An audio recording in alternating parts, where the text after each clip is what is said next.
Oke, selamat datang kita ucapkan kepada Bapak Ganjar Pranowo, SHMIP. Selamat datang Bapak. Silahkan untuk duduk. Oke. Ini udah hidup. Oke. Itu kopi, Pak. Kopi. Ini kopi khas dari Redland Gedung Batas Kota. Oke. Dingin ya ini. Udah tidak dingin dan tidak hangat juga ini, gimana ya? Mau yang dingin apa yang hangat? Panitia minta tolong ya. Nah, Mas Ganjar maunya yang panas, yang hangat. Oke. Oh, air putih ternyata. Pelanggaran ini. Mohon maaf Mas Ganjar, akan segera dibikinkan oleh baristanya. Minta tolong ya teman-teman. Oke. Sebelum kita ngobrol-ngobrol nih sama Mas Ganjar pada hari ini, izinkan saya menyapa dulu. Selamat datang kepada Mas Ganjar Pranowo. Sekali lagi. Kemudian kami ucapkan selamat datang juga kepada Ketua DPD PDI Perjuangan, Bapak Haji Muhammad Syarifuddin SEMAP, juga kepada Sekretaris DPD PDI Perjuangan, Dr. Beri Nahdian Purkon, kemudian Ketua TMP Taruna Merah Putih Kalsel, Mas Rizky Eri Munadi, SHMH. Boleh kasih tepuk tangannya? Boleh kesini dong, biar teman-teman tahu yang mana Ketua Taruna Merah Putih. Ya. Oke, kemudian selamat datang juga saya ucapkan kepada seluruh peserta, teman-teman dari OKP-OKP, Cipayung Plus, para mahasiswa, dan seluruh yang berhadir pada acara kita hari ini yaitu Red Talks, proud to be 16%.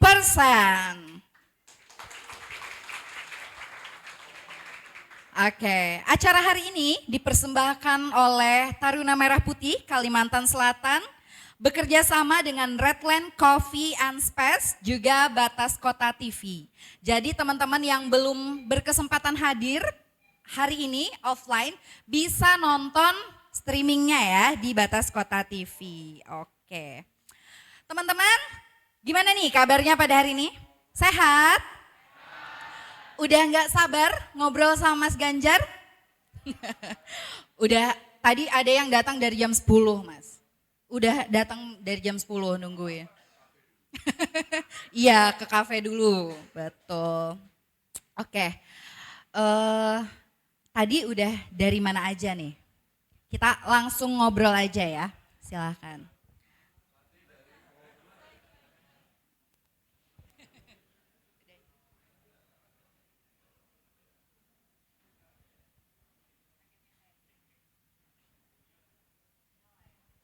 Cek. Ya. Tadi dari keliling-keliling melihat kota Banjar dan keren, luar biasa. Keren, tepuk tangan dong, siap. Dan Udah makan soto Banjar belum? 2 kali, 2 kali. malam makan, pagi tadi makan lagi. Cocok? Cocok banget. Cocok banget, oke. Jadi Mas Ganjar, kalau ke Banjarmasin belum makan soto itu belum sah. Betul, Alhamdulillah. makan soto sambil keliling, Ah, melihat got mampet dan sampah menumpuk.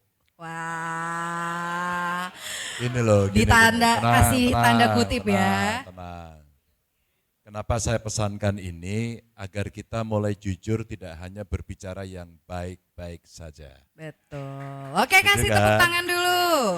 Mbak, siapa tahu nanti pulang dari sini mereka disindir nih gitu kan. Langsung semua turun, Bergerak ya. selokannya dibersihkan semuanya. Luar Oh, biasa. kan keren. Ya, Tapi betul, betul, kayaknya betul. nggak mungkin ya. Oke, jadi Mas Ganjar, mungkin nih teman-teman yang hadir di sini pada hari ini adalah bagian dari proud to be 16%. Jadi semangat-semangat yang hari ini akan ditularkan itu mungkin teman-teman akan bawa pulang, dibawa ke kampus dan harus memberikan dampak yang positif ya pastinya. Oke, Mas Ganjar, saya mau nanya nih, penasaran. Ya saya mau jawab. Oke. Banyak orang yang bilang 16% ini artinya itu udah lowbat loh. Gimana tanggapan Mas Ganjar? Selalu ada proses yang Anda suka tidak suka harus terima. Maka yang harus kita pegang pertama adalah kebenaran dan kejujuran. Setelah itu, ikutilah mekanisme konstitusi yang ada. Ikuti mekanisme konstitusi. Maka ketika kita merasa ada sesuatu yang tidak pas, datanglah kepada lembaga yang benar, rumah yang benar. Maka saya waktu itu dengan Pak Mahfud dan tim bicara, oke, kita ke MK. Begitu diputuskan selesai. Tidak ada yang perlu ditangisi, karena menjaga integritas, menjaga sebuah konsistensi dan sikap itu memang mahal, sulit. Bukan cerita mudah. Yang mudah itu kalau Anda menerima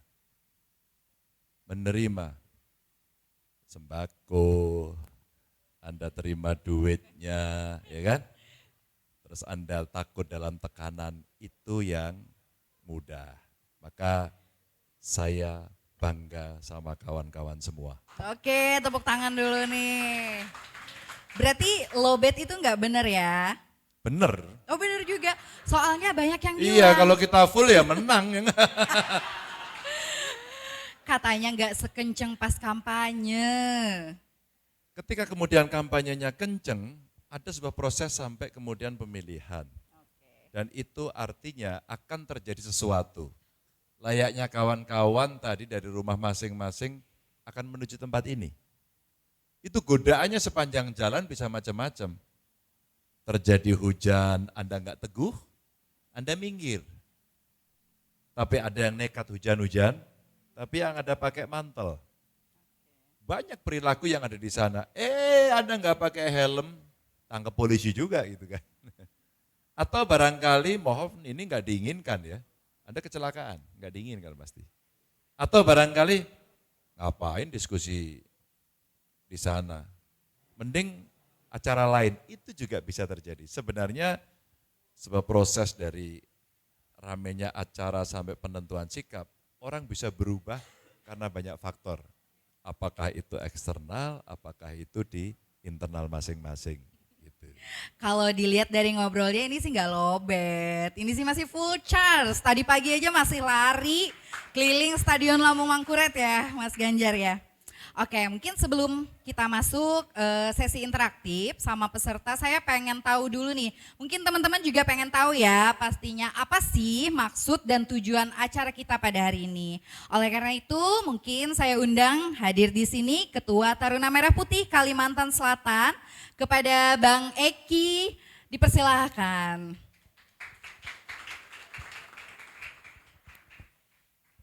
Tes, izin Mas. Jadi nanti ini konsepnya, kalau teman-teman ada yang bertanya, maju ke depan satu persatu. Nanti di-talk langsung dengan Mas Ganjar. Jadi yang bertanya jangan di belakang-belakang, langsung maju ke depan duduk di sini. Nah, izin Mas Ganjar, sebelumnya saya sapa dulu teman-teman Cipayung. Hidup mahasiswa.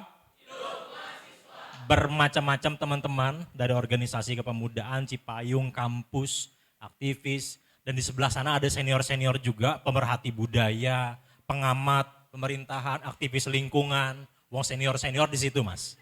Nah, di sini ning muda-muda Ya, benar senior. Gitu. Izin, kegiatan ini kami laksanakan dengan nama acara Red Talk Proud to be 16% atau 16%. Ini bentuk ketika malam-malam saya sangat gelisah baca-baca medsos. Dikit-dikit teman-teman, wah ini akibat kelompok 52%, makanya bangsa kita jadi seperti ini. Ini akibat 52%, loh kok ini jadi kooptasi kelompok-kelompok. Nah, lantas ketika rame masalah 52%, kemudian lantas kok tidak muncul kelompok 16% itu. Sekali lagi dengan catatan 16% bukan semata adalah hasil kontestasi politik di 2024 kemarin, tapi 16% adalah simbol konsistensi, simbol kritis, simbol idealisme kita terhadap pemerintahan hari ini. Jadi kampanye ini. Gak usah ngegas, biasa aja. Soalnya gini Mas, saya ini gemes gitu loh. Gemes banget. Ya udah datengin cubit. Gitu. Hari ini melihat fenomena di nasional, kita lihat ada berbagai macam ratusan anak-anak sekolah yang keracunan tanpa mekanisme evaluasi yang jelas. Dikritik sedikit-sedikit tersinggung, katanya wah ini belum merata, katanya makanannya udah kelewat waktu. Kemudian hari ini kita dipertontonkan dengan elit yang komunikasinya bermasalah dari segi simpati dan empati terhadap masyarakat. Kita dipertontonkan itu teman-teman dengan kondisi kebangsaan hari ini. Disinilah kita hadir bertukar pikiran, saling memberikan pendapat dan masukan di hadapan Mas Ganjar tentunya. Kita sepakat menjadi kelompok yang terus kritis, menjadi kelompok yang terus idealis, dan hari ini kita menjadi kelompok-kelompok yang tetap konsisten dengan hasil pilihan kita kemarin. Nomor 3. Ini bukan gagal move on, bukan gagal move on. Bukan gagal move on, tapi ini bentuk yang harus terus kita jaga, kelompok yang jangan pernah hilang. Sepakat ya? Mungkin itu sebagai pembuka, dan terakhir karena Mas Ganjar suka Manchester United, satu kalimat, you will never walk alone.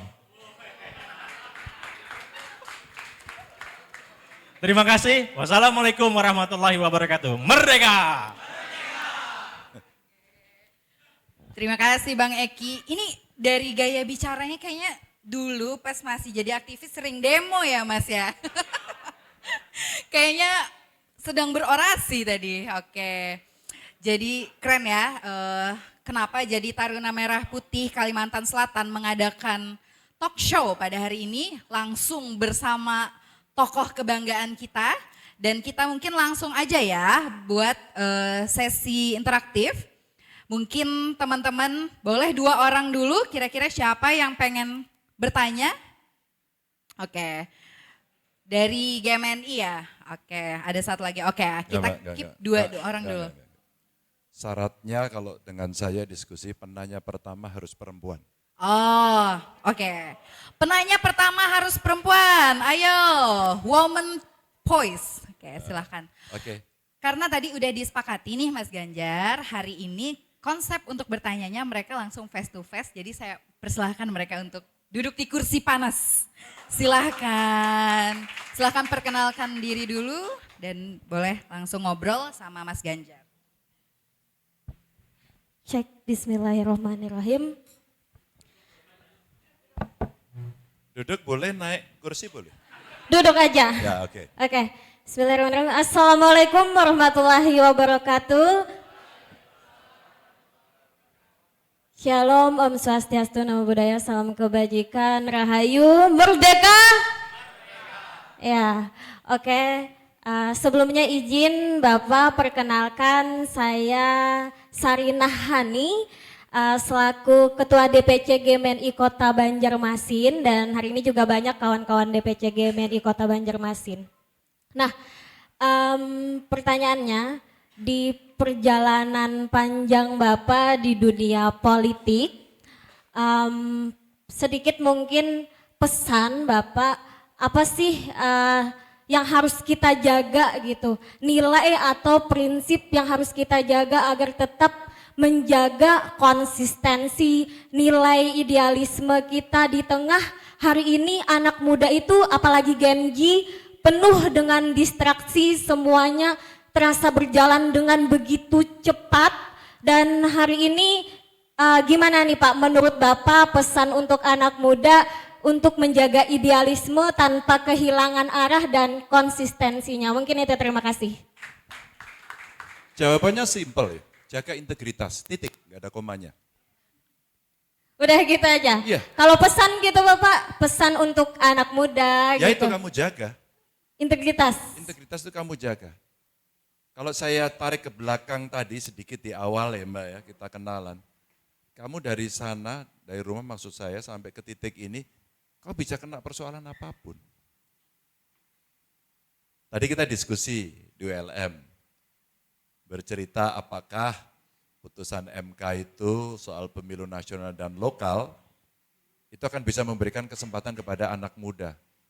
Itu. Jangan-jangan peluang anak muda. Saya bilang ini dua isu berbeda. Anak muda mah punya peluang terus. Tapi jangan pernah menunggu. Ambil peran itu. Jemput masa depan itu. Kita udah punya datanya nih. Tak kasih tahu aja Mbak. Nanti di tahun 2029 itu kira-kira pemilihnya 228 juta. Banyak loh. Ini kita bicara masa depan ya, termasuk masa depan kalian. Yang sudah punya pacar? Ya ilah nggak ada. Kamu optimis banget, mana pacarmu? Oh di rumah itu. Ini anak hebatnya. Punya nggak punya angkat tangan dulu. Oke. Besok itu Gen Z itu kurang lebih 88,5 juta. Wow. Itu artinya berapa? 38%. Maaf, yang ini Gen Z, yang sana Gen Z. Maka Taruna Merah Putih tepat. Cukupkah hari ini? Tidak. Nanti setelah konverda, siapapun yang terpilih, saya kejar nanti sampai ke sini. Apa yang mesti dilakukan adalah kaderisasi. Gak usah marah, tenang aja lah. Kalau mau nanya, nanya aja. Oke. Ya, kaderisasi. Mana kemudian yang mesti kita prioritaskan? Menurut saya ini. Bayangin, 38% loh. Tahu nggak yang milenialnya berapa? 27. Tahu nggak Gen X-nya berapa? 21. Baby boomernya, mereka nih, tuh yang di sana tuh lihat ya itu. Tinggal 11,5%. What the meaning is? Saya ngikuti pemilu yang ada di New York. Mamdani menang. Cuomo yang menjadi incumbent gak dapat tiket, maju independen. Sukanya gitu ya? Kalau nggak dapat tiket pindah ya. Nggak nyindir. New York, bukan sini. Yang menarik Mbak, Mamdani kemudian menggunakan isu yang selama ini dikeluarkan oleh pemerintah Trump. Anti imigran lah, ya enggak? Tarif lah, make it America great again katanya. Lalu semua diajak perang kira-kira. Mamdani tampil mewakili yang diomongkan itu, yang dilawan oleh Trump. Apa katanya? Imigran, ya saya imigran. Maka pidatonya luar biasa. New York ini dibangun oleh imigran. Digerakkan oleh imigran. Maju karena imigran. Menang dia. Muslim lagi. Biasanya di sana, cerita itu ada. Tapi menarik.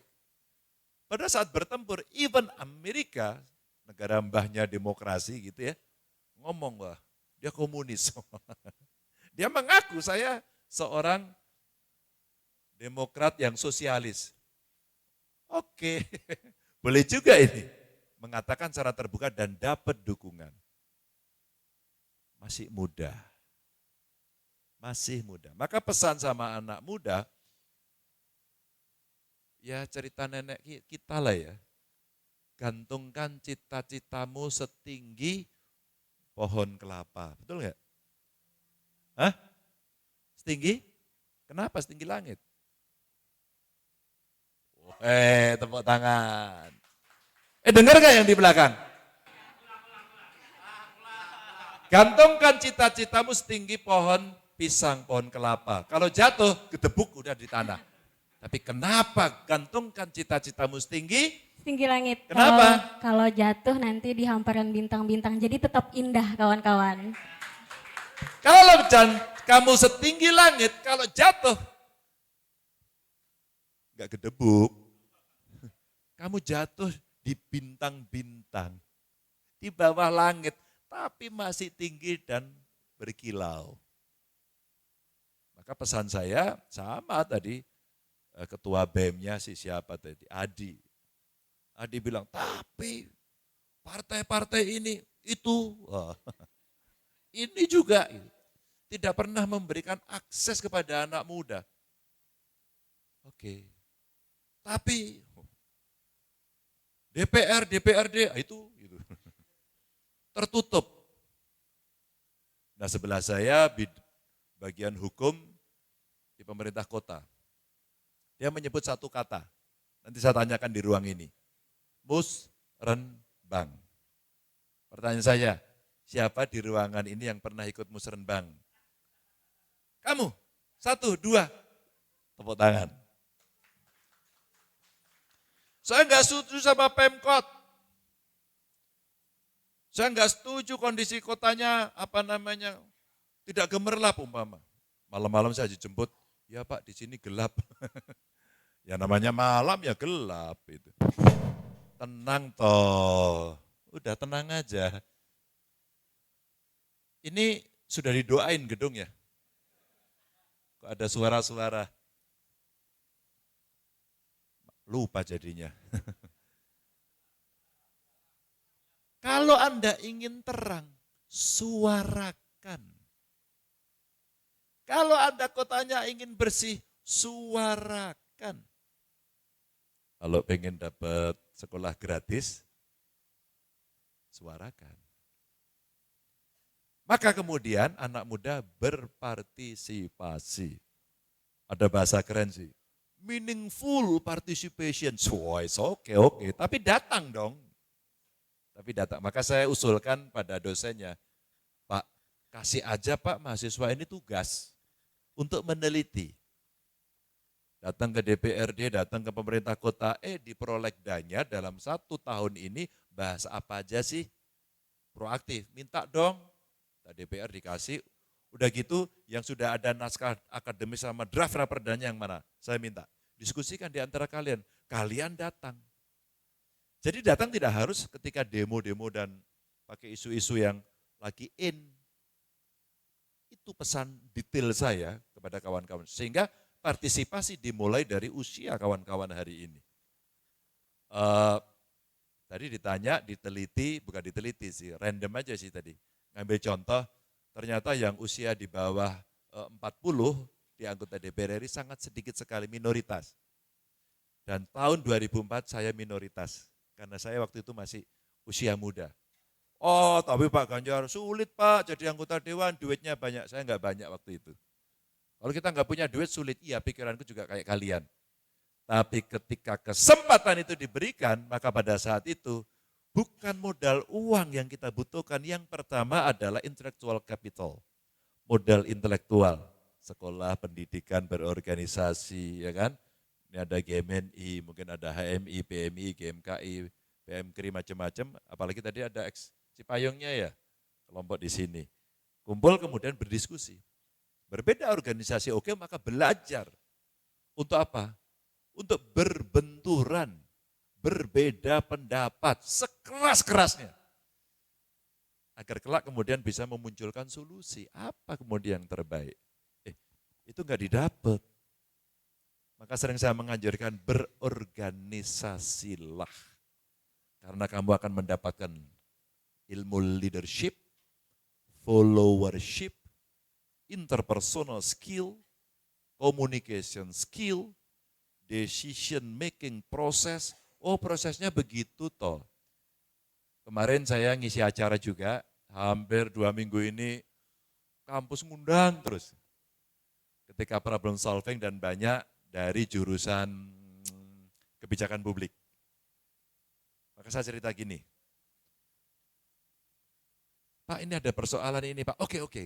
Karena kemarin lagi pelatihan, berpikirlah bahwa kamulah bupatinya. Ya. Berpikirlah kamulah DPRD-nya. What should you do?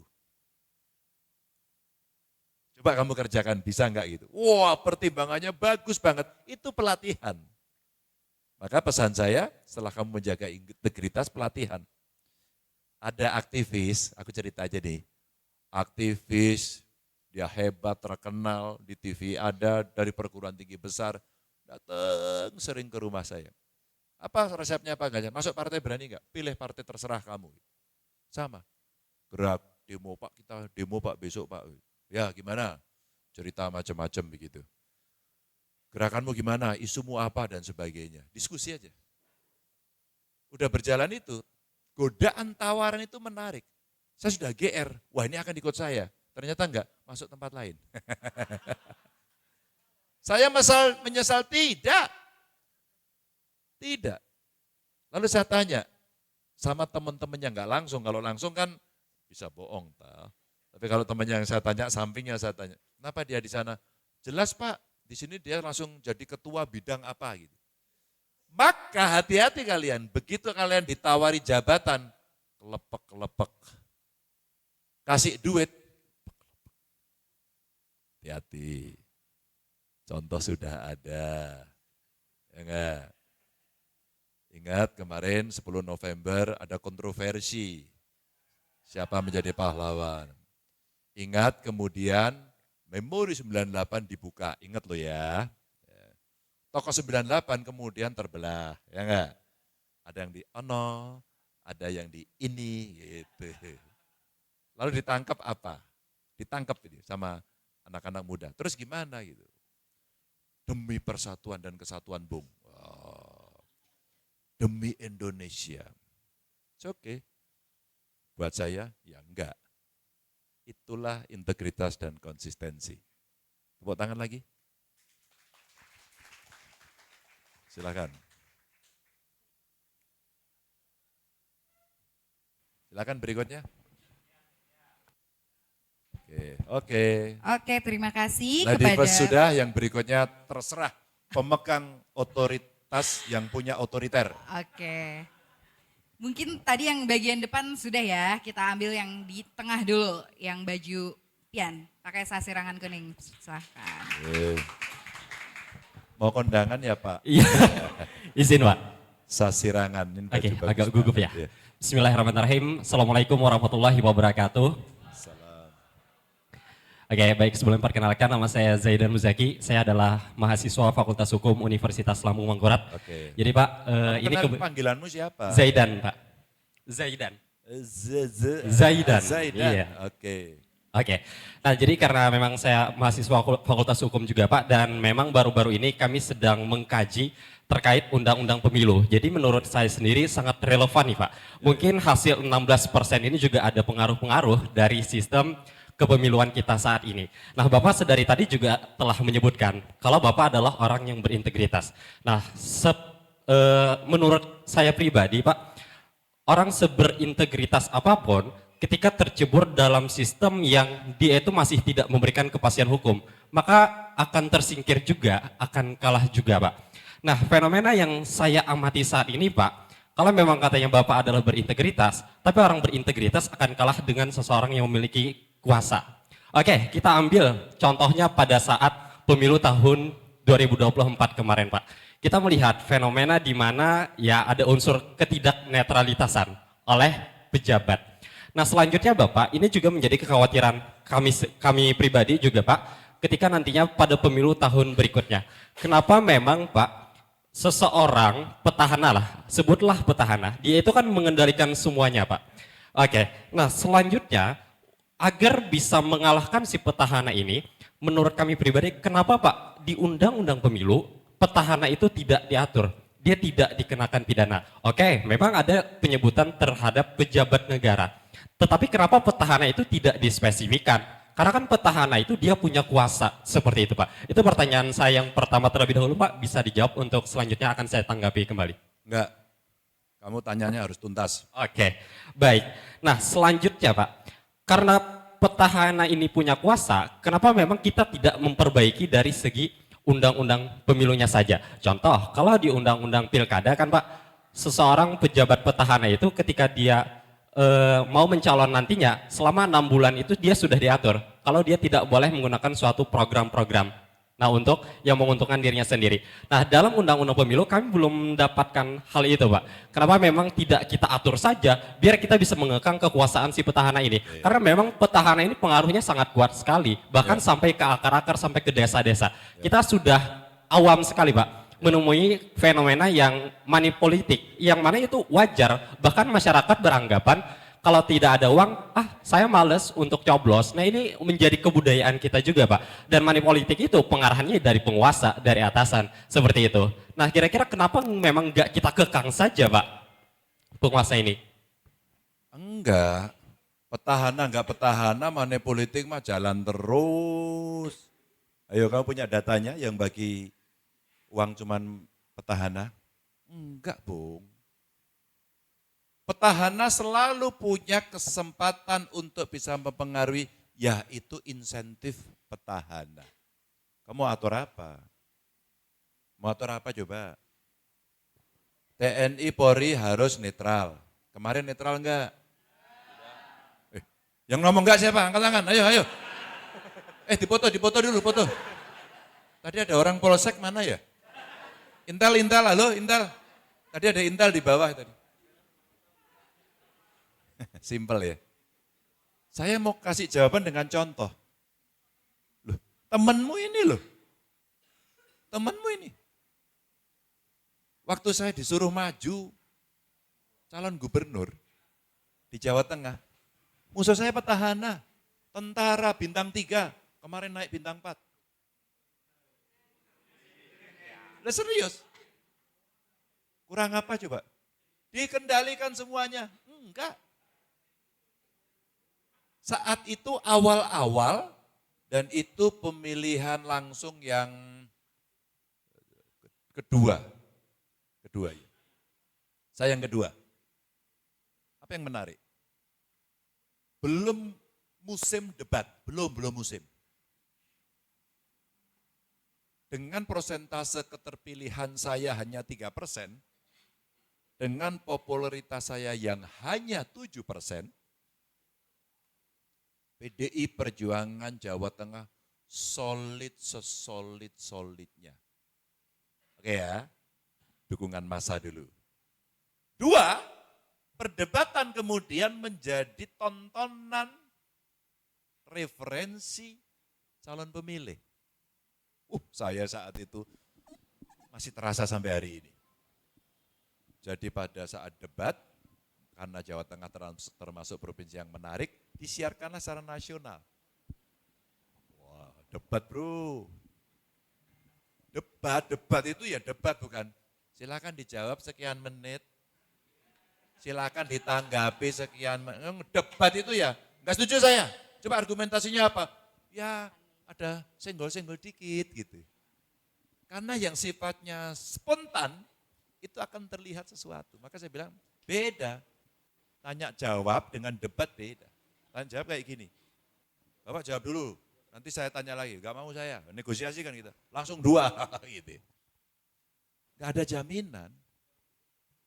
Yang ada adalah 1, mereka kandidat mainlah dengan benar. Penyelenggara jadilah penyelenggara independen. Pemilih edukasilah dengan baik. Sehingga waktu saya menjadi calon anggota DPR RI periode kedua, waktu itu, saya sudah kampanye serem-serem begini, dari belakang diinterupsi, kenceng banget interupsinya. Udahlah Pak Ganjar, nggak usah lama-lama, ini berapa? Wani piro? Apa coba jawaban saya? Ayo coba. Kalau aku mahasiswa kayak kamu lah. Ini tidak betul, ini money politik, iya. Tapi kan tidak semua mahasiswa kayak kamu. Akhirnya apa saja, silakan Anda keluar, nggak usah pilih saya gitu. Emosi kita adu-adu, nah barisan depan ibu-ibu. Ibu-ibunya apa coba? Menarik. Iya itu nggak sopan itu, nggak benar. Secara sosial kemudian dihukum. Padahal dalam hati kecil saya, wah ini rugi juga ini. Iya, jangan-jangan hilang. Konsistensi, integritas tadi penting. Maka ketika bersikap, tunjukkan sikapmu bahwa tidak dipilih nggak apa-apa. Risiko. Dan saya dipilih waktu itu. Maka saya komentar U20, orang marah semua. Tapi sekarang semua cerita U20, waduh. Mau ada atletik di Indonesia, wah sekarang menterinya keren komentarnya. Ini tidak sesuai konstitusi. Lu kemarin ngapain? Contoh ya, konsistensi dan integritas. Maka mau dirubah kayak apapun, kalau dia punya niat jahat, mensreanya itu ada, dia mau ngakalin ya ngakalin aja. Semua kan bergantung pada dalam konteks demokrasi itu rakyat. Anda bersikap, Anda ingin menang, Anda punya setting agenda dan misi yang sama, go. Anda akan mengkampanyekan itu. Mamdani kemudian menang. Obama saat itu menang. Itu cerita-cerita yang ada. Saya menang waktu itu. Begitu saya periode kedua, hampir nggak ada penantang. Hampir nggak ada gitu. Menang lagi. Pakai duit banyak-banyak enggak? Kalau begini kita kumpul-kumpul, terus kemudian ngasih snack, ngasih, it's okay lah. Tapi kalau berapa? Beres, ambil sana, ya gitu. Sudah money politik. Itu yang terjadi. Tapi nilai itu teman-teman memang tidak gampang. Edukasi ini kemudian menjadi suatu yang penting. Regulasi kita udah ketat banget. Tapi tetap aja kok. Laporan kawan-kawan dulu tim itu di seluruh Indonesia sampai kita, lawyer kita itu ngumpulin gitu ya. Loh ini sudah dilaporin. Enggak. Enggak ini bukan pelanggaran. Gitu.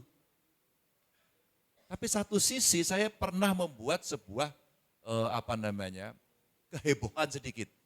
Tahu nggak gara-garanya apa? Periode kedua saya maju gubernur, saya diperiksa Bawaslu. Kenapa?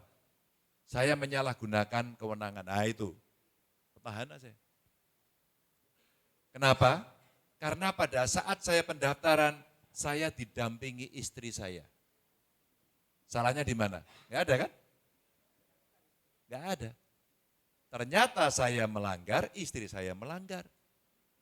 Kenapa istri saya akhirnya melanggar? Karena dia PNS. Ini kan nggak benar ini. Akhirnya saya protes. Loh ini istri saya, kok nggak boleh? Karena dia PNS. Loh apakah sesaklek itu? Masa didamping istri orang? Ya nggak benar toh. Loh yang salah siapa coba? Saya protes sampai ke Mendagri. Kemdagri mengeluarkan keputusan mendadak untuk merespon protes saya. Keputusannya keliru. Dalam hal calon gubernur, istrinya adalah PNS, maka istrinya boleh mendampingi. Salah SK-nya. Ayo salahnya di mana? Ya? Salah. Kira-kira salahnya apa? Dalam hal calon itu istrinya adalah PNS, maka istrinya boleh mendampingi. Diluruskan. Kira-kira salahnya keputusan itu apa? Aturan itu. Yang salah apa? PNS-nya. Menurutmu apa kira-kira? Integritasnya. Oke. Yang salah bunyinya. Loh gini loh. Dalam hal seorang calon istrinya itu PNS boleh mendampingi. Kan dia tidak punya perspektif gender itu pembuat aturannya. Oke. Lah kalau calonnya perempuan, kan berarti istri garis miring suami. Saya protes lagi, kan enggak dibetulin. Maksud saya, even sekelas kementerian pun bisa keliru. Jadi tenang aja. Kalian juga bisa lebih hebat dari mereka. Cuman kesempatan aja. Tinggal 2 kesempatannya. Kamu tunggu atau kamu jemput. Kalau kamu masuk ruangan ini ketemu saya, harus kamu jemput. Caranya gimana? Saya tertarik, mau belajar politik. Saya tidak ingin menjadi pejabat publik. It's okay, tapi saya mau tahu tentang politik. Magang tuh sama DPR. Magang dengan DPRD, magang dengan pemerintah. Learning prosesnya akan cepat, internalisasinya akan cepat, pengalaman akan banyak. Sekarang saya didatangi banyak pengusaha, orang dari luar negeri, ketemu hanya pengen mendapatkan apa yang terjadi di Indonesia. Itu Contohnya, jadi tidak harus merubah undang-undang, tapi menurut saya mengedukasi masyarakat dan lebih cerdas. Maaf ya, maaf. Nah, kenapa saya pengen dulu, ya cerita aja, pengen buat program itu dulu, satu keluarga miskin, satu sarjana, agar sekolah.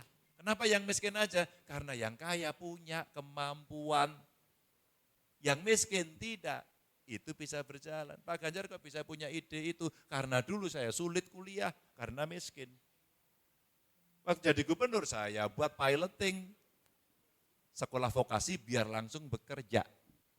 Kita bikin hanya untuk keluarga miskin. Targeted selection. Hanya untuk orang miskin. Anggaran kita berhemat, targetnya tercapai. Tahun keempat dia sudah bekerja, udah kirimin orang tuanya, dicatat BPS, nggak miskin lagi. Pilihannya makanya dua. Kamu mau kenyang perutmu atau kenyang otakmu? Hah? Kalau bisa keduanya ya. Iya, bahkan anak muda pun untuk memilih pada pilihan serakah dia. Oke, candaan. Gitu ya, Bro? Iya. Oke, mungkin menyambung lagi Pak. Lu nyambung terus itu izin dulu sama Bos. Boleh satu pertanyaan lagi yang mungkin nyambung dengan jawaban tadi. Singkat aja. Ya, dan saya juga pernah mendengar Pak, kalau apakah ada kesepakatan di bangsa ini, kalau statusnya presiden atau mantan presiden, dia itu tidak dapat dikenakan pidana. Padahal kan ada asas namanya equality before the law, semua orang sama di depan hukum. Tapi saya pernah mendengar bahwa ada kesempatan bangsa itu. Misal kita ambil contoh Presiden Soeharto, dia melakukan korupsi besar-besaran, tapi sampai sekarang dia tidak pernah dipidana. Nah, mungkin apa tanggapan Bapak terkait hal ini Pak? Enggak nanggapi, saya jawab aja. Kan pertanyaanmu ada atau tidak kesepakatan? Enggak ada. Tapi kamu tak lurusin dikit ya. Jangan salah, Soeharto itu diproses. Terdakwa. Googling. Kok diperiksa nggak pernah datang. Ya hakimnya juga takut. Siapa yang berpikir dulu itu bisa jatuh? Tanya itu yang Gen Z itu. Tanya mereka yang mengalami. Kita dulu kumpul-kumpul gini dibubarin nggak ada izinnya? Emang ini ada izinnya? Nggak ada. Ntar tak laporin loh. Nggak ada, konvensi itu nggak ada. Maka saya ingetin, Soeharto itu dulu diadili. Tersangka, terdakwa, didakwa.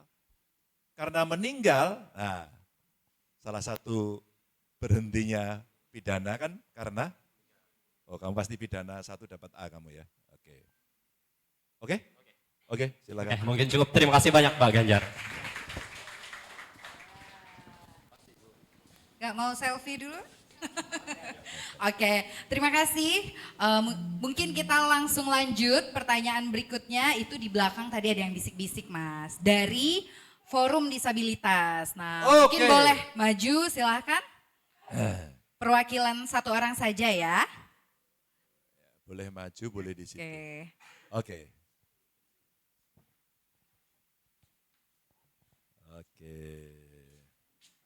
Ayo, sini. Assalamualaikum warahmatullahi wabarakatuh. Salam Pak Ganjar. Perkenalkan saya Muhammad Gigi Setiawan, biasa dipanggil Iwan Pak. Saya penyandang. Saya Wawan tuh panggilannya. Iwan aja di sini Pak. Wawan aja ya. Oh terserah Bapak. Ya enggak lah Iwan lah, aslinya kan Iwan. Nggih. Jadi Iwan atau Wawan? Saya penyandang disabilitas fisik Pak. Iwan apa Wawan? Kalau keseringan Iwan Pak, Ya. malah Iwan Gigi gitu. Iwan? Iwan Gigi. Gigi? Nggih. Kenapa Gigi? Nama aslinya kan Muhammad Gigi Setiawan. Oh, jadi terkenalnya Iwan Gigi. Nggih. Maka harus berjuang terus. Nggih, amin. Pertanyaannya? Jadi sudah beberapa kali presiden ini ganti kan Pak. Pemilu sudah beberapa kali, undang-undang disabilitas juga sudah ada, perda disabilitas juga sudah ada. Ternyata permasalahan disabilitas masih banyak Pak. Nah, masih ada penyandang disabilitas yang belum mendapatkan pekerjaan, yang belum bersekolah, masih ya ada diskriminasi lah. Nah, ide-ide Bapak untuk penyandang disabilitas kira-kira seperti apa gitu misalnya. Kan Bapak pernah menjadi gubernur Jawa Tengah, mungkin bisa juga ditularkan di Kalimantan Selatan ini agar penyandang disabilitas bebas dari diskriminasi gitu. Begitu saja Pak mungkin.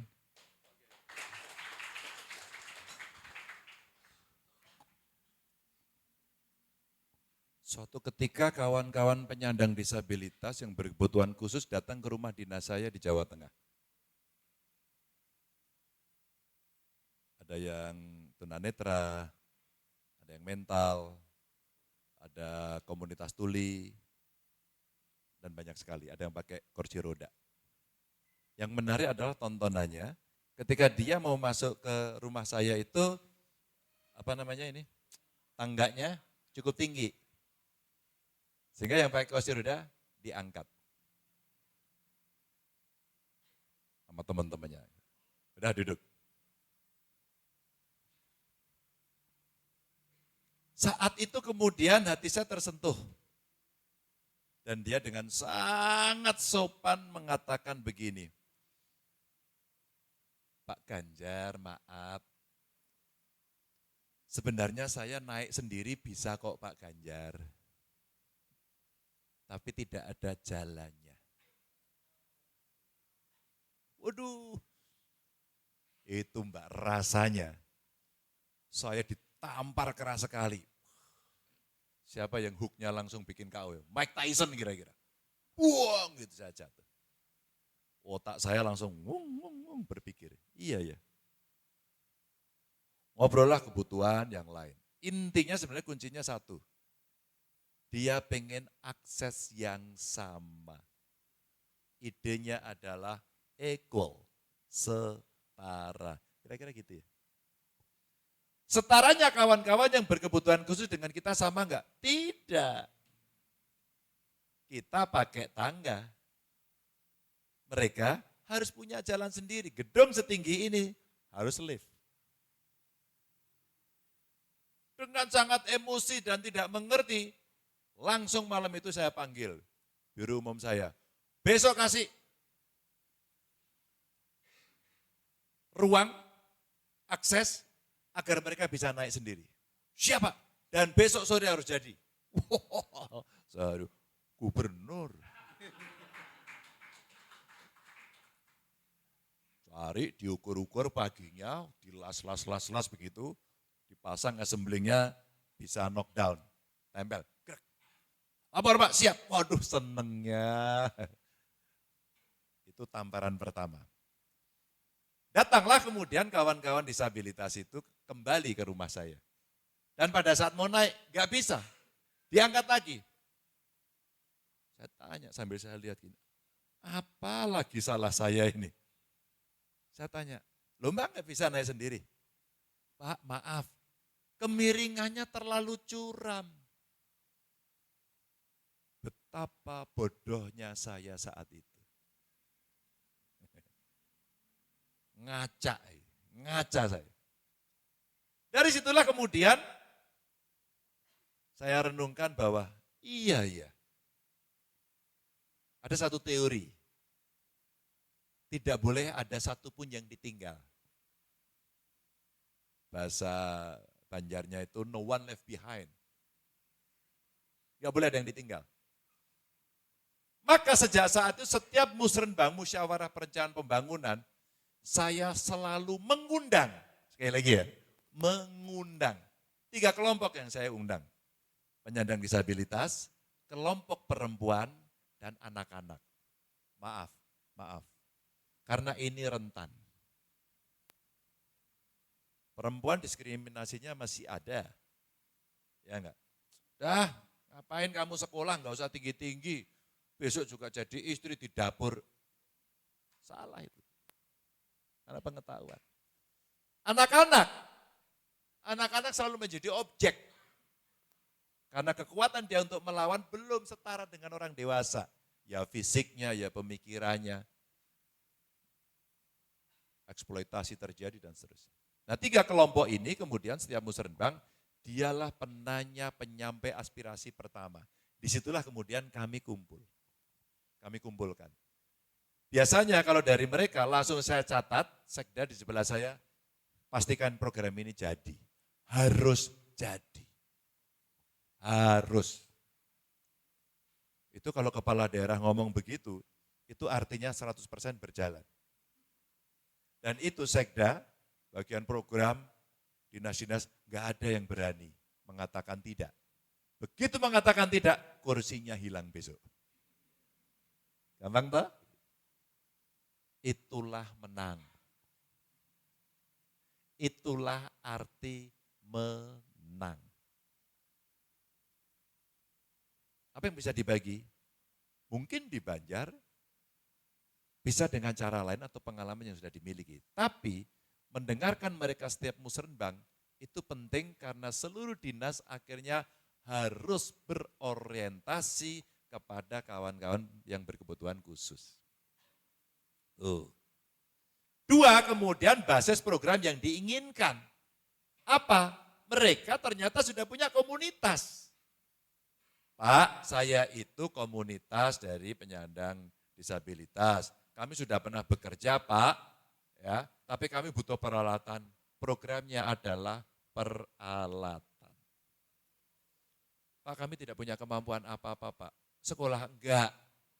Pernah kerja, ya di rumah seadanya bantu-bantu dengan segala keterbatasannya. Karena ini istimewa, maka program juga harus istimewa. Kalau penyandang disabilitas pakai kursi, kursinya istimewa. Istimewa, khusus memang. Kita gerakkan semuanya untuk bisa memenuhi program mereka. Ada juga, kami sekolah tinggi tapi nggak bisa bayar, Pak. Kebetulan tidak mampu. Yang mampu juga banyak. Ya berkebutuhan khusus tapi mampu banyak. Apa yang kita lakukan? Kita kasih beasiswa. Pak Ganjar ini ngomong kok kayaknya ada terus duitnya gampang. Tidak. Ketika DPRD nggak setuju, nggak ada programnya, kita mesti putar otak. Jadi otak saya itu tiap hari putar terus. Sampai ubanan makanya. Kita carikan cara apa? Mintain kita punya perusda. Kasih dia. Tahu nggak, jenderal itu bintangnya 4. Kalau Pak Harto 5. Itu kalau dalam pelaksanaan tugas kalah sama ini. Ini aja, telunjuk ini. Besok laksanakan ya, iya Pak. Kalah itu. Anda nggak melaksanakan ya kemarin ya, sudah bosan jadi kepala dinas? Oh siap bos. Sesederhana itu. Tapi selalu saya minta pada kawan-kawan untuk mengusulkan program. Gak ada lagi, kita gerakan apa? Basnas. Mayoritas muslim dan mayoritas belum bayar zakat. Kita kumpul, duitnya banyak banget. Itu kemarin kita kasih. Jadi sebenarnya kalau kita mau sharing seperti itu, dalam konsep maka ketika mereka musrenbang bicara pertama, maka seluruh dinas ini kalau kamu bangun gedung, maka harus ada wajib hukumnya aksesabilitas untuk mereka. Kalau bangun toilet, wajib hukumnya. Yang kedua, kita buka program magang. Magang dulu, untuk dia bisa bekerja. Bagaimana caranya? Dibuka. Ada anak muda, Gen Z dia magang, bukan kebetulan, anaknya ini semangatnya luar biasa, dia tuli. Pelajaran apa yang didapat? Kenapa anaknya Raisa Hitapi, siapa sih namanya? Putra ya atau siapa? Dia di Amerika, dia tuli. Sekarang dia nggak mau kebalik, jadi dosen di sana. Karena orang yang seperti kita, itu mau belajar bahasa isyarat. Kita belajar bahasa isyarat. Ternyata nama saya, kalau di depan anak-anak tuli, itu Pak Ganjar itu kalau manggil gitu. Pak Ganjar, kok bisa gini? Karena sisirannya begini katanya, sisirannya, rambutnya putih. Jadi mereka itu kalau ngomong begitu, dan saya belajar. Terima kasih, sama-sama, saya belajar. Saya belajar. Maka ketika kita bicara seperti itu, dia merasa senang. Coba aja. Ini pertanyaan yang sangat bagus. Maka teman-teman, ketika kelak kemudian teman-teman jadi somebody, mengambil keputusan, tengoklah yang minoritas, maaf. Suku, agama, golongan, ras, atau kelompok rentan, tengoklah dia. Agar basis pembangunannya itu berorientasi di sana. Maka saran saya, kalau boleh komunitasnya dibentuk. Kami sulit mencari pekerja, maka kerjanya apa didorong? Dulu yang bagus itu saya acungi jempol McD. McD waktu itu dia menerima para penyandang disabilitas. Kalau kami di PNS, sudah ada sekarang ketentuannya, maka rekrutmennya itu dilakukan. Saya pernah di demo, karena ada salah satu nggak lolos. Waduh luar biasa, sampai ke PT UN, sampai kemana-mana. Saya bilang tetap tidak bisa. Kecuali ada putusan pengadilan, fair, aksesnya sama. So apa yang terjadi, putusan pengadilan memenangkan dia. Ya sudah dia diangkat. Simpel aja. Meskipun secara teknis administratif sebenarnya itu tidak memenuhi. Maka kami khawatir, takut semua.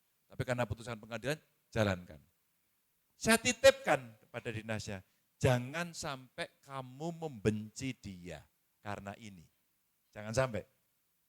Maka pada saat pelantikan saya lantik pertama. Jadi kalau kamu cari di YouTube, mungkin akan bisa tahu, Mas. Ya. Ada guru di Batang itu, dia pakai skateboard, karena maaf gak ada kakinya. Jadi dia duduk. Wah pas pelantikan tuh seneng. Dia tertawa riang gembira, kita terharu luar biasa. Oh beredar di video-videonya itu waktu itu. Nah saya belajar dari mereka. Maka mulai hari ini yang ada di Banjarmasin kumpulkan apa keinginannya, apa yang diinginkan. Biasanya 3 hal. 1, bagaimana dia bisa dilatih. Agar dia bisa terampil untuk hidup mandiri. 1. Kalau tidak, dikasih afirmasi untuk bisa bekerja. Sesuai dengan kapasitasnya di kantor-kantor pemerintah. Kontrak aja. Itu 1, yang bisa dilakukan dari keterampilan. Yang kedua adalah diberikan akses permodalan. Kalau bisa ya gratis dikasih bantuan. Yang ketiga yang paling penting sebenarnya didampingi sampai dia mandiri. Maka peran-peran panti sosial itu sebenarnya kita arahkan ke sana. Nah kalau pengalaman kami waktu itu Pak, di Jawa Tengah itu dinas sosialnya yang menginventarisasi, legalitasnya dia yang urus, terus kemudian pelatihannya kita menggunakan dinas pendidikan. Sehingga balai latihan, dinas tenaga kerja, dinas pendidikan itu ada SMK, mereka kerja di situ. Dilatih maksud saya, dilatih di situ. Sehingga dia pulang, mereka bisa bekerja mandiri masing-masing. Begitu? Cukup Pak. Terima kasih. Terima kasih Bang. Oke, ya. Terima kasih Bapak. Ya, ya, ya. Oke, mungkin jeda sebentar ya. Mas Ganjar dari tadi kayaknya ngomong terus. Kita kasih Ngomong kesempatan terus, saya mau diam sebenarnya gimana? buat minum dulu, tarik nafas. Oke, tadi udah ada perempuan dan 2 laki-laki, mungkin karena waktu yang terbatas. Terakhir ya, mungkin kita buka kesempatan untuk 1 orang perempuan. Boleh yang pakai baju sesirangan lagi ya Pak ya? Silahkan. Silahkan, mbaknya bisa ke depan. Ini terakhir. 1 lagi boleh. Silakan pilih. Silakan pilih. Karena ini cewek, cowok berarti. Silakan pilih Mbak. Ngantri nanti ya. Silakan Mbak. Baik, Assalamualaikum warahmatullahi wabarakatuh. Selamat siang Mas Ganjar, senang rasanya saya bisa bertemu Mas Ganjar di sini. Selamat siang juga rekan-rekan sekalian. Perkenalkan saya Erma Normiati, mahasiswa Erma Normiati. Erma, oke. Yes. Oke, Mbak. Erma Normiati, biasa dipanggil Erma. Saat ini saya berkuliah di program studi Ilmu Komunikasi Universitas Lambung Mangkurat. Pertanyaan saya singkat aja sih Pak, dan ini kadang menjadi permasalahan saya juga dan teman-teman komunitas saya. Tadi ada satu hal yang saya garis bawahi dan juga berkesinambungan sama teman disabilitas tadi yang bertanya terkait bersuara dan juga musrenbang. Saya aktif bergabung di komunitas perempuan dan juga anak ya Pak. Sering juga dilibatkan seperti musrenbang atau pembacaan suara anak, bahkan juga kadang rapat paripurna. Tapi Pak, fenomena yang kita hadapi adalah kita itu datang kadang dianggap hanya sebagai formalitas pelengkap Pak. Nah, apalagi di sini posisinya mungkin saat ini saya di usia muda dan juga perempuan, kadang pengambilan keputusan dan juga pertanyaan yang atau hal yang kami ajukan itu tuh kadang menjadi bias Pak. Karena memang saya menyaksikan apalagi di tingkat desa atau tingkat kecamatan, para kepala desa atau SKPD yang ada di sana itu malah berdebat atau mungkin menuntut hal-hal yang sama sebelum-sebelumnya. Padahal mereka juga pihak pengambil keputusan. Dan selama ini saya juga perwakilan anak dan perempuan, kami belum ada melihat sama sekali hasil yang kami suarakan setiap tahunnya melalui musrenbang itu. Saya hanya ingin menanyakan pengalaman Mas Ganjar selama dunia politik, terutama di sebagai gubernur sebelumnya, dan saya lihat juga partisipasi Mas Ganjar terhadap anak dan perempuan itu sangat menjadi sorotan saya. Bagaimana nih Bapak merespon hal Bang aja kayak tadi, ini padat ya, jalan.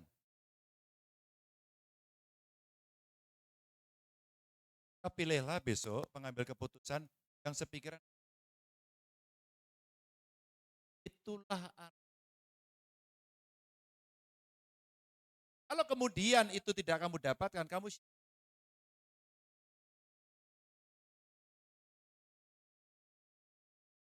ada nggak nomor telepon gubernurmu, kotamu, bupatimu?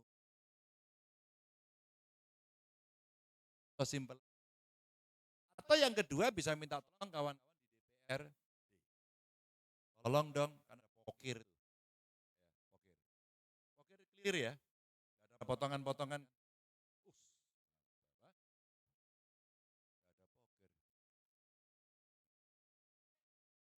ada pokir, karena ada efisiensi ya. Kenapa kemudian kita harus melakukan sesuatu itu? Oh iya, kalau milihnya benar, orangnya peduli, maka gampang.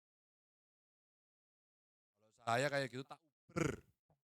Meskipun kita bisa menggunakan cara-cara secara prosedur yang seperti tadi dilakukan. Tapi nggak ada hasilnya, ditagih. Bapak Ibu dulu ngundang saya ngapain Pak, kemudian nggak pernah ada. Kami sudah 5 kali loh Pak hadir tapi nggak pernah ada. Dimaki-maki itu halal. Boleh. Pak Ganjar pernah, sering.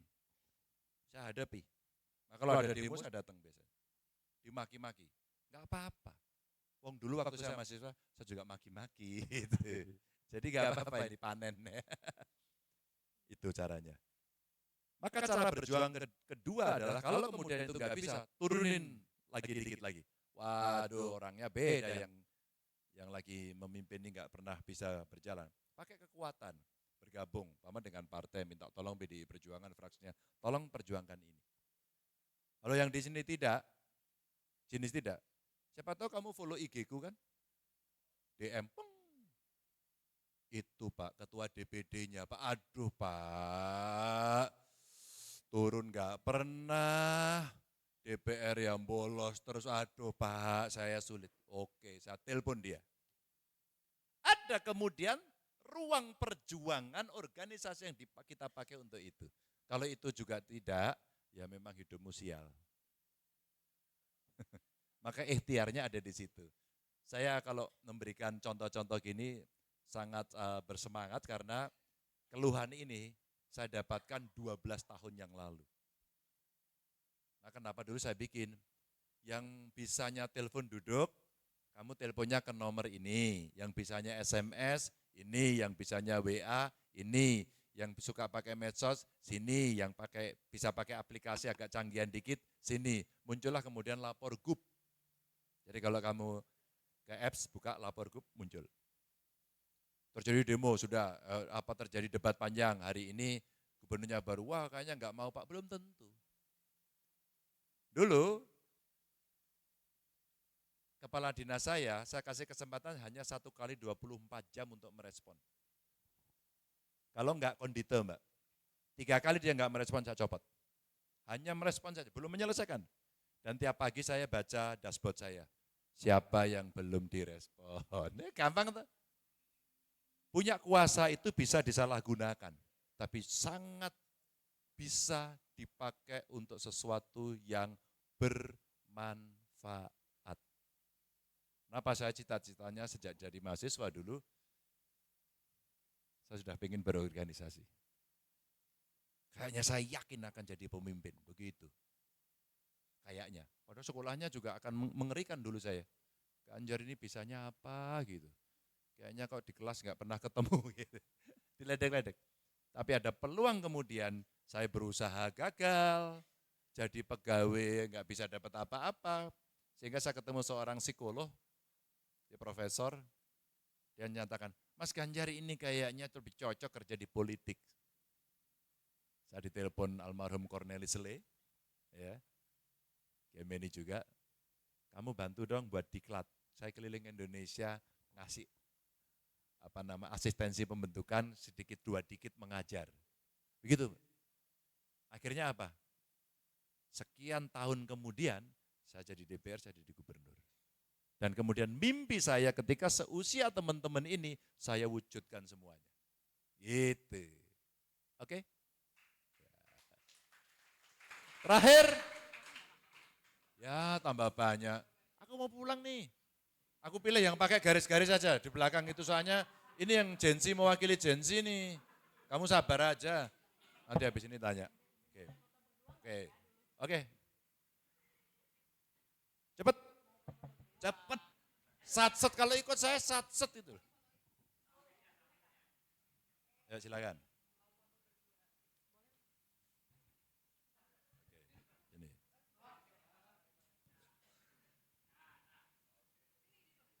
Jangan di sini, kamu sana. Mau foto aja. Ayo. Oke. Sekali aja, kenapa foto harus 2 kali? Harusnya kalau kamu pendukung itu 3 kali dong. Oke, sukses ya. Kamu tagih. Assalamualaikum warahmatullahi wabarakatuh. Salam sejahtera buat kita semua. Terima kasih Pak, selamat datang kembali di Banjarmasin. Bang Usia berapa? 19? 21. Ini mewakili Gen Z ternyata.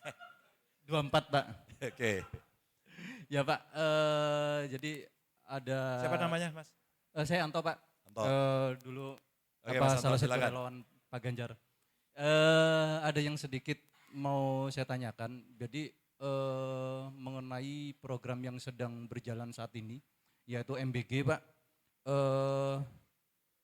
Itu kan kalau saya melihat anggaran yang digelontorkan itu kan menurut saya terlalu dipaksakan Pak. Banyak pos-pos anggaran yang ditarik untuk ke situ. Nah, saya lihat selama ini di beberapa sekolah, kebetulan kan kita namanya orang tua Pak, ada di dalam grup orang tua itu kan ada namanya, kalau di sini namanya paguyupan Pak ya, paguyupan yang orang-orang tua murid itu. Jadi di situ apa yang biasanya Pak, biasanya kalau di sekolahan itu kan guru honorer itu paling sekitar kalau SMP, SMA kurang lebih sekitar 750.000 Pak dapat per bulan.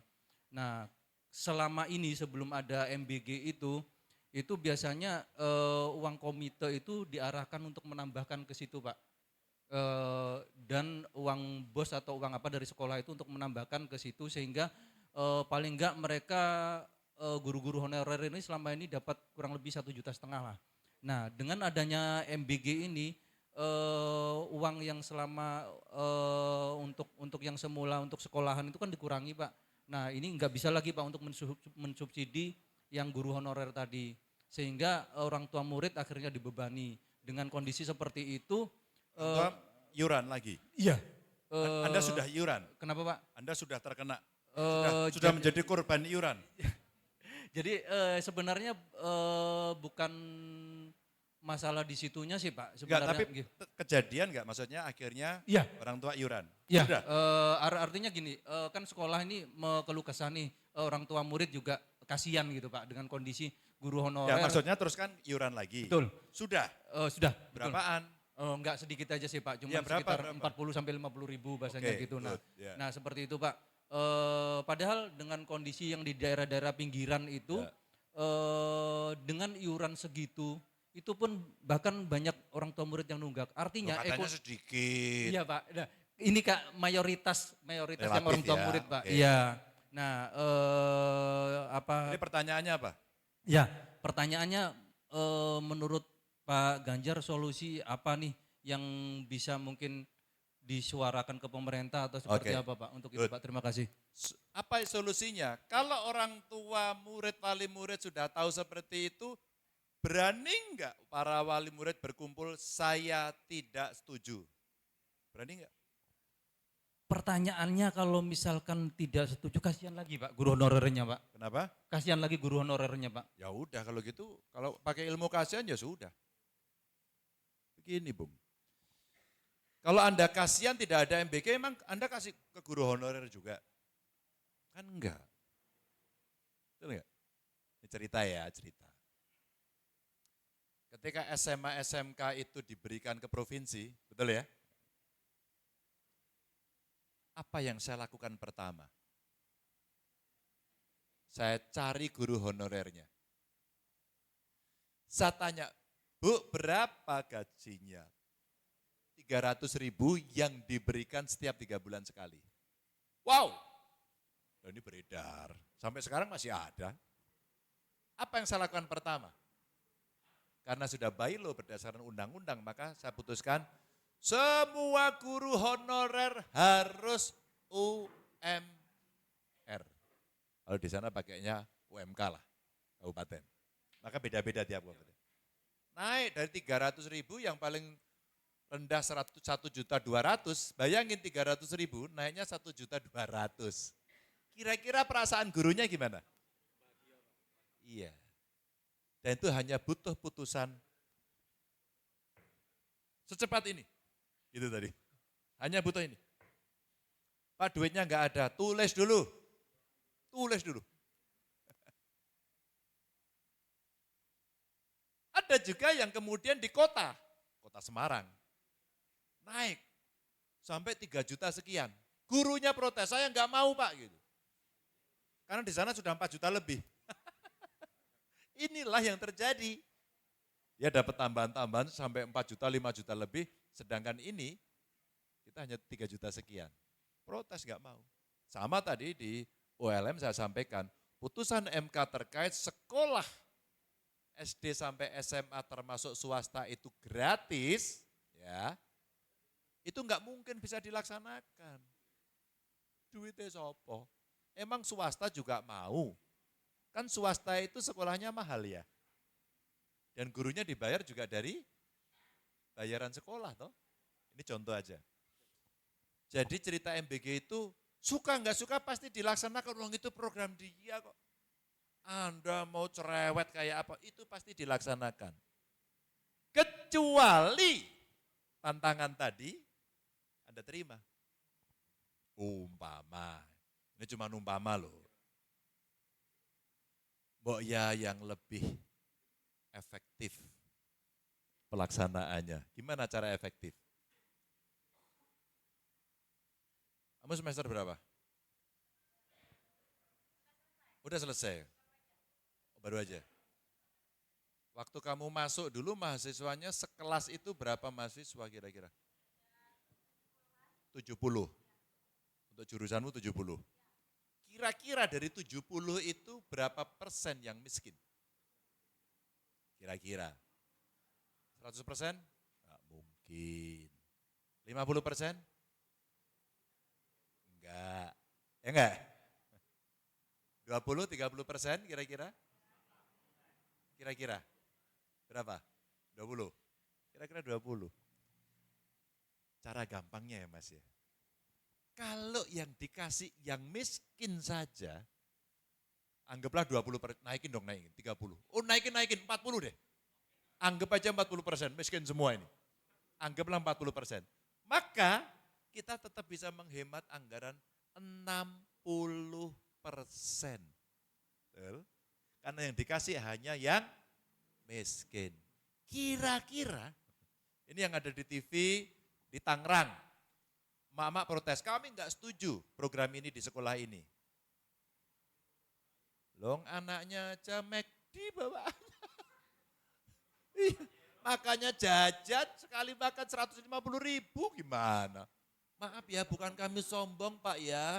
Maaf betul. Kami ini tuh kalau arisan kumpul-kumpul aja, ada yang pakai Pajero, ada yang pakai Lexus, ada yang pakai Alphard. Masa kami disuruh begini, enggak usah begitu. Ibu itu protes. Memang ibu lebih berani sih, bapak takut ya. Ibu-ibu itu biar berani. Wah, kalau yang di Jogja protesnya mukulin panci di bundaran UGM. Kita butuh berani untuk menyuarakan. Maka saya berharap sebenarnya cerita ini bisa diviralkan. Katanya no viral, no justice. Tinggal ini mau atau tidak, berani atau tidak gitu aja. Ya kan? Kan juga takut dan males kan. Sebenarnya nggak perlu viral-viral amat. Ada guru yang bagus kok itu.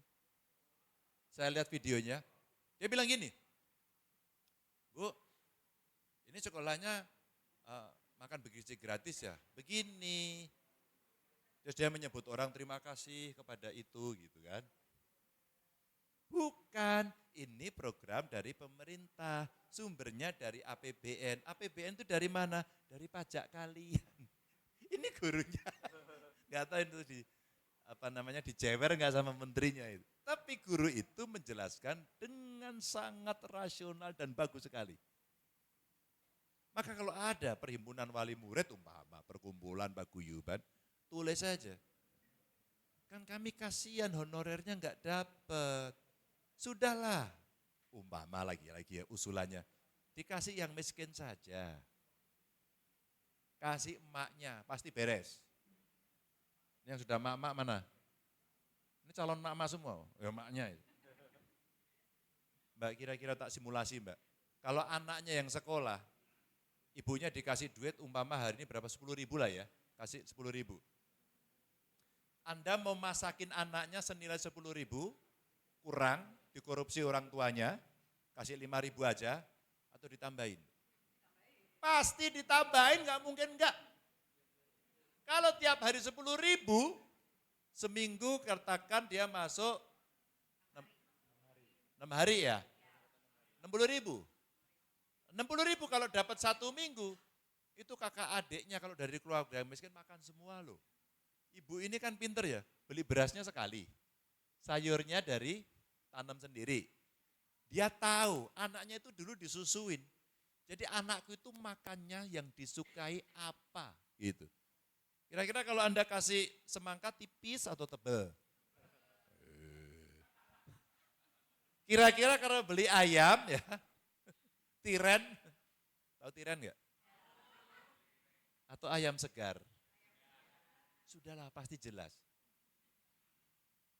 Ada enggak niat ibu mau meracun anaknya? Jahat amat ibunya, enggak mungkin. Anggaplah 40% yang miskin bro, maka 60% bisa terhemat. Tapi siapa yang menyuarakan ini? Kalau wali murid apalagi rambutnya putih begini, waduh itu pasti set. Rambutnya putih ini kayaknya kelompok yang itu ini. Butuh charger gitu. Itu saran nih, ngobrol dulu. Siapa tahu diobrolkan, oh iya gitu. Udah dia percaya. Maaf dengan segala hormat saya ya, kalau ibu-ibunya, keluarganya, orang tuanya mampu, pasti nggak mau kok, menurut saya. Tapi program ini pasti akan berjalan karena ini sudah menjadi janji politik yang ada di sana. Wassalamualaikum warahmatullahi wabarakatuh. Pak, izin nanti teman-teman disabilitas mau ikut foto Pak. Oke.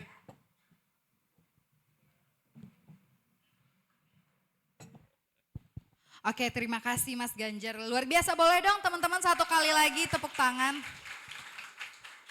Tadi kita udah bicara tentang, ada yang nanya tentang integritas, money politik, kebijakan publik, sampai ke isu nasional ya, masalah MBG. Tadi Mas Ganjar sempat sebutkan, untuk merubah itu teman-teman perlu kekuasaan ya. Nah salah satunya mungkin bergabung di partai politik. Gimana nih Mas Ganjar, mungkin kasih motivasi buat teman-teman biar nggak anti politik atau tidak apatis terhadap partai politik. Bro, kakak-kakak, Seluruh keputusan yang tadi Anda tanyakan itu politik loh. Saya bisa membuat sekolah gratis, politik. Tadi ditanya, kami janjinya nggak pernah dipenuhi, politik. Milih saya ya Bu dulu ya. Oh iya kita pernah ketemu di sana. Apa perlunya ini? Kumpulkan orangnya. Saya udah buatin program. Seneng dong. Seneng dong. Asal tidak ada tekanan, tidak ada gangguan, tidak ada apa-apa. Maka saya ceritakan tadi, berangkat dari pengalaman pribadi. Kalau orang lain kan nggak berani saya contohkan. Maka saya dulu ketika mahasiswa, seusia kawan-kawan ini, diajari sama Gemini senior gitu. Lawan. Maka merdekanya mesti tangan kiri kan gitu. Pada saat itu pilihan saya hanya satu. Ketika kita demo, kita maki-maki, kita diskusi, kebijakannya tidak pernah berubah. Apa yang bisa kita lakukan? Saya harus masuk sistem itu dengan segala risiko untuk bisa merubah kebijakan. Jadilah Mbak saya masuk partai politik sejak mahasiswa, enggak kepikiran mau jadi anggota dewan. Tapi cita-cita ada dengan segala keterbatasan. Duit dikit ini gimana caranya? Belajar sana, diajari sini terus. Pak Ganjar kalau milihnya PDI, waktu itu PDI belum perjuangan. Karena milihnya ini. Lah milih Golkar punya pemerintah, kita ngelawan pemerintah terus sejak mahasiswa waktu itu kan. Waktu itu, loh ini cerita masa lalu. Kalau sekarang pemerintahnya top. Top. P3 satu warna. Tapi kan PDI kalah terus. Kita konsisten dari dulu nomor 3 terus. Bahkan pemilunya dulu sudah ketahuan. Hari ini coblosan, semua sudah diramalkan. 5 tahun lagi yang menang Golkar. Dulu itu luar biasa loh. Hebat. Katanya. Nah setelah itu, kita jadi Mbak, saya masuk, ketemulah jalan itu. Lalu apa manfaatnya? Jadi DPR apa sih manfaatnya Pak Ganjar? Undang-undang desa. Saya ketemu dengan kawan-kawan desa. Kawin campur Mbak. Kawin harus campur ya. Tapi ini yang suaminya orang luar.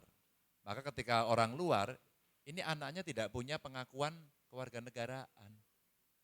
Apalagi divorce, aduh anaknya nggak punya status. Saya ikut di undang-undang pembahasan RUU kewarganegaraan. Akhirnya apa? Teman-teman yang Chinese nggak perlu lagi ngurus surat izin, kamu sudah dapat. Udah nggak ada lagi. Semua sekarang NKRI gitu. Yang kawin campur begitu anaknya daripada dia stateless, nggak punya kewarganegaraan begitu, negaranya nggak jelas, dia boleh punya dui kewarganegaraan. Maka warga negaranya 2. Nanti usia 17 dia menentukan sendiri, kamu ikut mana. Biasanya kawan-kawan saya yang mereka suaminya orang asing, anaknya ikut mereka. Nangis kita, kenapa? Lebih sejahtera. Nasionalisme juga harus berujung pada kesejahteraan. Gak cukup dengan teori dan teriak. Itu. Jadi kalau kawan-kawan mau gabung, ini kesempatan untuk mengekspresikan diri. Terakhir, kalau gabung, kayak Taruna Merah Putih, buatlah diklat. Sesuai dengan apa? Dengan minat dan bakat. Yang pinter nyanyi, ngomongnya jangan politik, politik nyanyi. Suaranya, cariin orang ya enggak. Saya UMKM, bikin UMKM. Saya penulis, bikin penulis. Mau jadi konten kreator, konten kreator. Gedung ini bisa dimanfaatkan untuk itu. Oke Pak Ketua. Oke. Cari ruang di sini hampir setiap minggu, undang orang. Anda diskusi. Terus magang, Anda butuh mentor. Mungkin Anda pernah lihat Seno Bagaskoro. Ya kan? Itu saya temukan waktu dia SMA di Surabaya. Mujab, anak muda, ketua BEM UI, sekolah ke Inggris, ibunya TKW. Jualan es dia untuk hidup.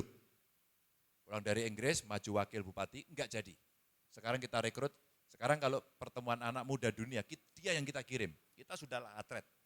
Ini anak muda kita kasih kesempatan. Maka saya sarankan, Mujab, kamu besok jangan jago lagi wakil bupati. Kamu besok nyalek DPR RI.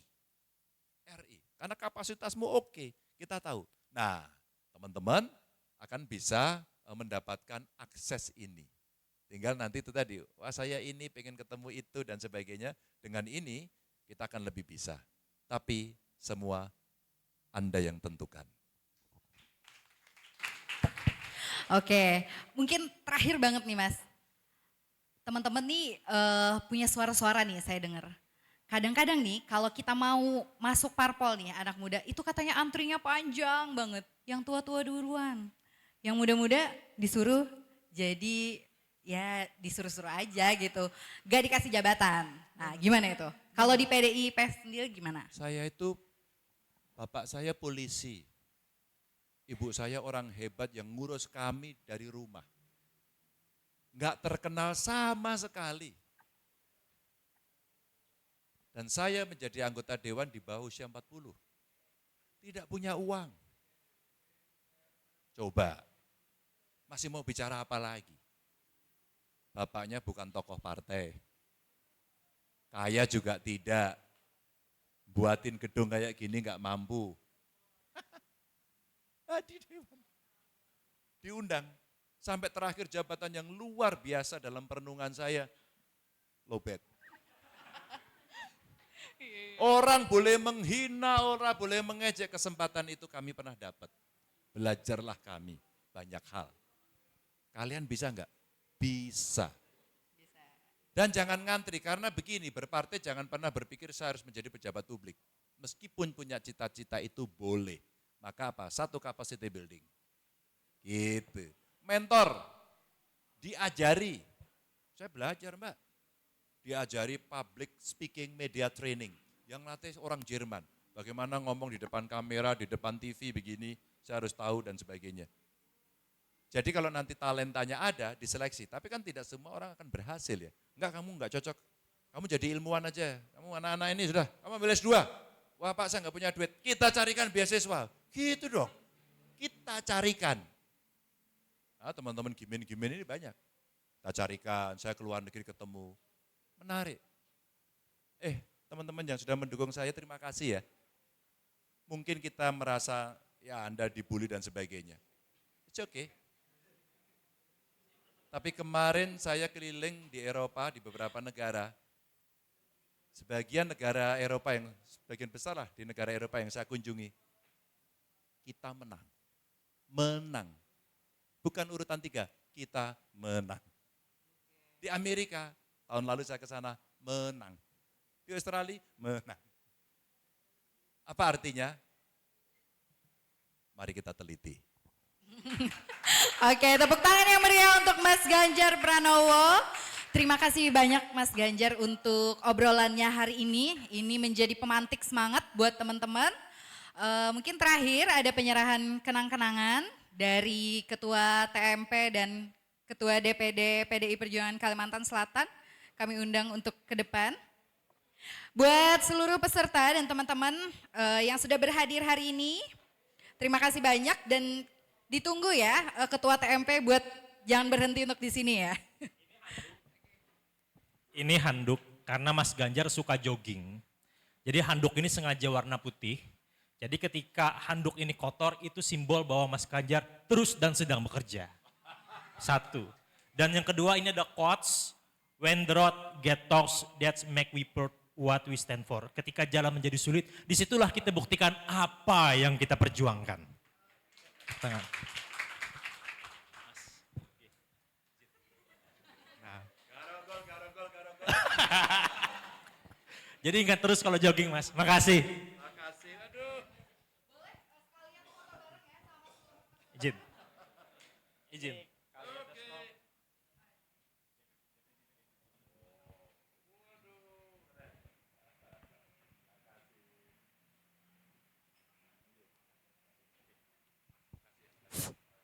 Oke. Ya, kita foto bareng semua peserta ya.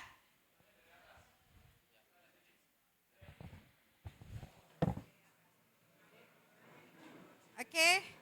Fotografernya dipersilahkan. Boleh agak ke depan ya teman-teman. Maju ke depan, agak merapat biar semuanya masuk on frame.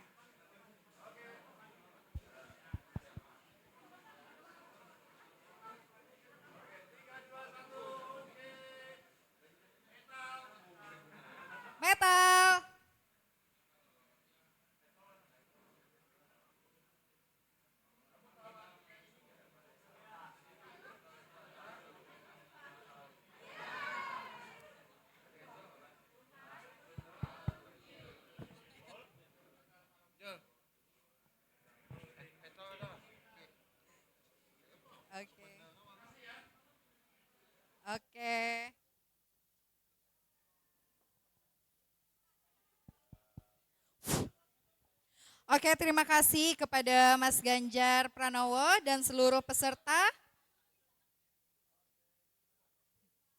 Sampai bertemu di Red Talks yang berikutnya.